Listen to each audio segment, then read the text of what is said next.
their violent crime and murder rates went down after that law was extended. What part, in your opinion, does the media play in this discussion between the right to bear arms and the right not to bear arms? Well, happily, I think their role is declining. It's not enough for comfort, but people are increasingly able to get alternate source information. The Internet has, I think, helped enormously in that. And so people are able to see what some of these data will show them now that the data actually can get in front of their faces. And that, I think, has helped. Also, the tenacity of the Second Amendment advocates in this country should be given a lot of credit, because we started a quarter of a century ago with hardly any states with concealed carry permits on their books. Vermont, since the 30s, after a Supreme Court case in that state, hadn't had any requirement for a permit at all. And so for all that time, Vermont has remained a rather bucolic and peaceful state. And other states that have gone in the direction of making it easier for concealed carry or no permit at all, now a total of almost 6 states, we find that the experience has actually been very positive, and people are realizing that. And so the concealed carry movement has been getting, I think, some increasing wind in their back as the critics continue to say, well, this could happen. And the advocates are able to point to, well, this did happen, and it was much different from what you said it would be. So you've been wrong all these times. How are we to think that you're not wrong now? And I think that's an increasingly persuasive argument. You know, there are those who say that the Second Amendment that was put into law by the fathers way back when was not intended to be carried out throughout the years. That, you know, the Second Amendment was like you were said earlier, for that time in your country's history, where the militia, you know, they wanted you to carry your gun to your buster stations. Now, my question, you know, you look at that and you say, all right, I can see that, you know, you just have finished the war with Britain. It was pretty raw, pretty rare, pretty rough and tough. But here we are in the year 2014. And you look back and you say, all right, there's a big difference between a flintlock and an automatic weapon that uses armor-piercing ammunition. Do you think that this is what the signatories to to your laws way back when wanted, was the right to carry arms at all times? Oh, they definitely were of that opinion. Yeah. You can see in their writings that they cherished that, and that was one of the principal reasons for our war for independence. Britain was, at that time, in the course of actually shutting off importation of ammunition into the country, of ball and powder to be precise. Right. And so, among other things, we developed our own armaments industry and went on from there. But I think the technological argument, it doesn't hold, because the same people that are making the argument that time has passed the Second Amendment by, technology has outstripped its utility or whatever, then are they prepared to make that same argument in terms of television, radio, web presses? The technology of today is incredibly superior and different from and unimaginable to those at the time that the First Amendment was put on the books. But what's the sense of having law enforcement agencies, having Homeland Security, having the National Guard, having the Army, Air Force, Navy, and Coast Guard, if everybody's going to carry a gun? Well, the armed forces certainly should be carrying guns. I agree. We don't approve, however, of there even being a Department of Homeland Security. There's no constitutional warrant for so much of what goes on in Washington, much less the idea of what is a standing army. The Homeland Security has over 100,000 armed agents of its own, and so does virtually every other department of the federal government. Department of Education SWAT team was deployed against a woman that was suspected of having swindled on her education loans. The Department of Education's own SWAT team was deployed. No, you see, I never even... Obviously, things have gone way too far. See, I never even would have imagined that the Department of Education had a SWAT team. So does Social Security. It's just... Everybody's got one, and I guess you're not a real, genuine, full-fledged government worker if you don't work in a department where somebody can go and impose your will by pointing a gun. I would say the Second Amendment has shown its relevance in a couple of very conspicuous cases. Once, right after the Second World War, 1946, in McMinn County, Tennessee, returning veterans were just appalled to realize into what corrupt hands their state, their county and city government had fallen. And so in Athens, Tennessee, I think it was in August, actually, there was a confrontation, and there was an election that had been held, and they were almost certain it was going to be stolen, as others had been earlier. So the militia, if you will, rode into town and pick up trucks and every other kind of vehicle they could muster and surrounded the police department. There was a brief firefight. The police finally surrendered and brought the ballot boxes, left the ballot boxes in there so that they could be counted by some honest people, and sure enough, the reform slate won.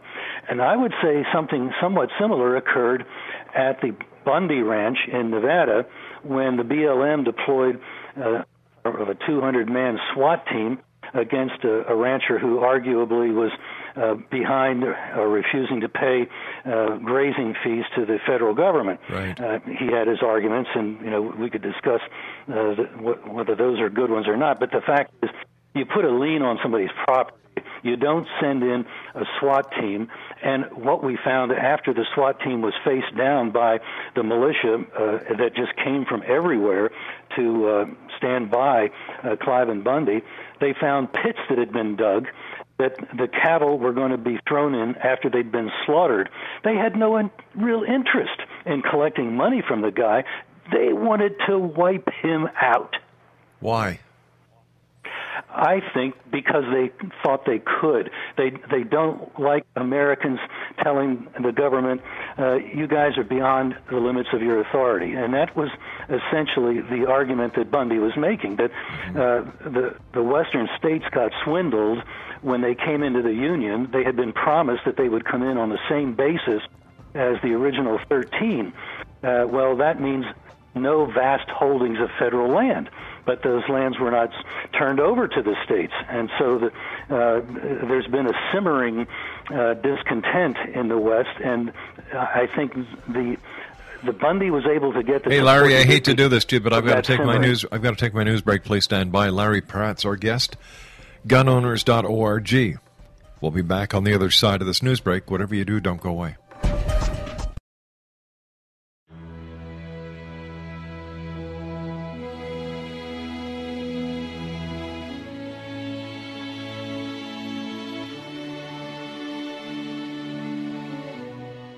My name is Rob McConnell, and I would like to tell you about a very special lady that I have the pleasure of knowing, and that's Miss Sylvia Anthony.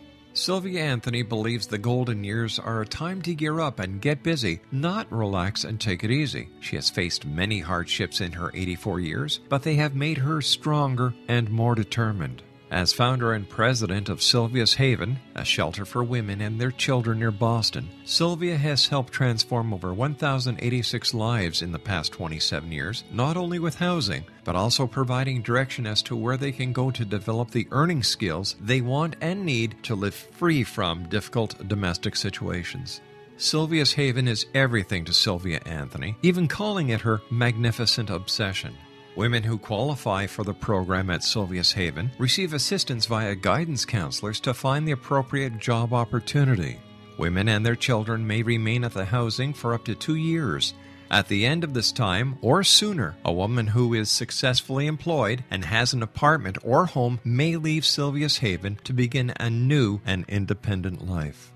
Now this is where you come in to help make Sylvia's dream into a reality. Sylvia's dream is to have a Sylvia's Haven in every state to help as many women and their children as she can, and to help this dream come true. A crowdfunding site has been established which can be accessed at www.sylviasdream.org. Now that's www.sylviasdream.org. With your financial help and support, Sylvia Anthony will continue to help those in their time of need, not only in the Boston area, but with her dream of having a Sylvia's Haven in every state of the United States.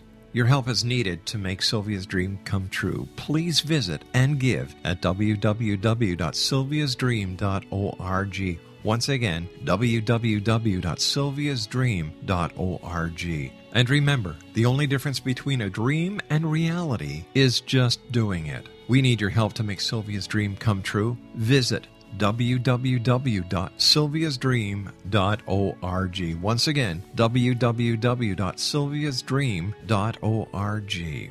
For the X Zone Radio TV show and the X Chronicles newspaper, I am Rob McConnell.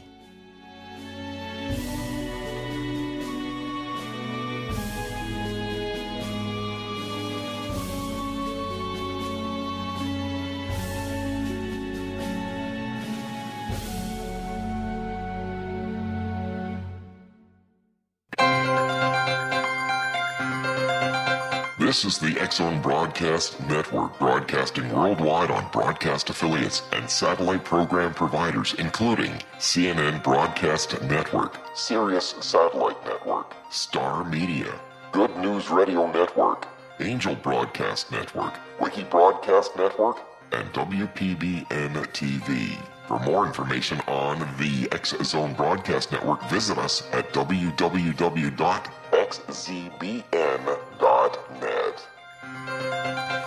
Larry Pratt's my special guest this hour. He is the Executive Director of Gun Owners of America. Their website is gunowners.org. Larry, I always thought that, studying American history up here in the far north, just north of the 49th parallel, that the United States was formed by the people for the people. And if everything is going wrong, why did the people give up the power to make the changes? Well, in part, it would seem that the people were quite happy with things and quite prosperous and began to pay less attention to what the politicians were doing. But it has increasingly become impossible to ignore what the politicians are doing because increasingly they've been sticking their noses into people's business. And as I mentioned earlier, there's been a simmering discontent in the West over the issue of ownership, federal ownership of vast tracts of land. Their management of these lands has been also very much resisted. They tell people, for instance, that they can't go into a national forest and take out dead wood, which actually would reduce the likelihood of forest fires. But we have such radical environmentalists in charge of some of these departments like the Forest Service and whatnot that control these lands that they say, no, that would not be natural. We've got to leave everything be natural. And so we end up with forest fires that sometimes grow out of control and threaten villages in the mountains because the environmentalists think, evidently they don't think, people are actually going to be endangered by what they're doing, and so it's the only thing that's important to them is hugging trees and things of that sort, and they end up putting people in jeopardy. So we've got sheriffs that are standing up to the feds and saying, you're not going to mess around with any of my folks that are going in to haul out dead wood. Right. And then they're threatened with arrest themselves, and they'll say, well, then we'll arrest you.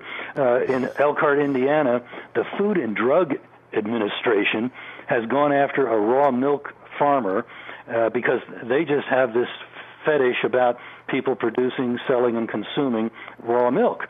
And finally, the guy had been inspected 6 ways from Sunday. He went in to see his sheriff, happily one of our life members, Brad Rogers, and told what was happening. The sheriff went out to do some due diligence and inspected the farm and found that it was a good operation.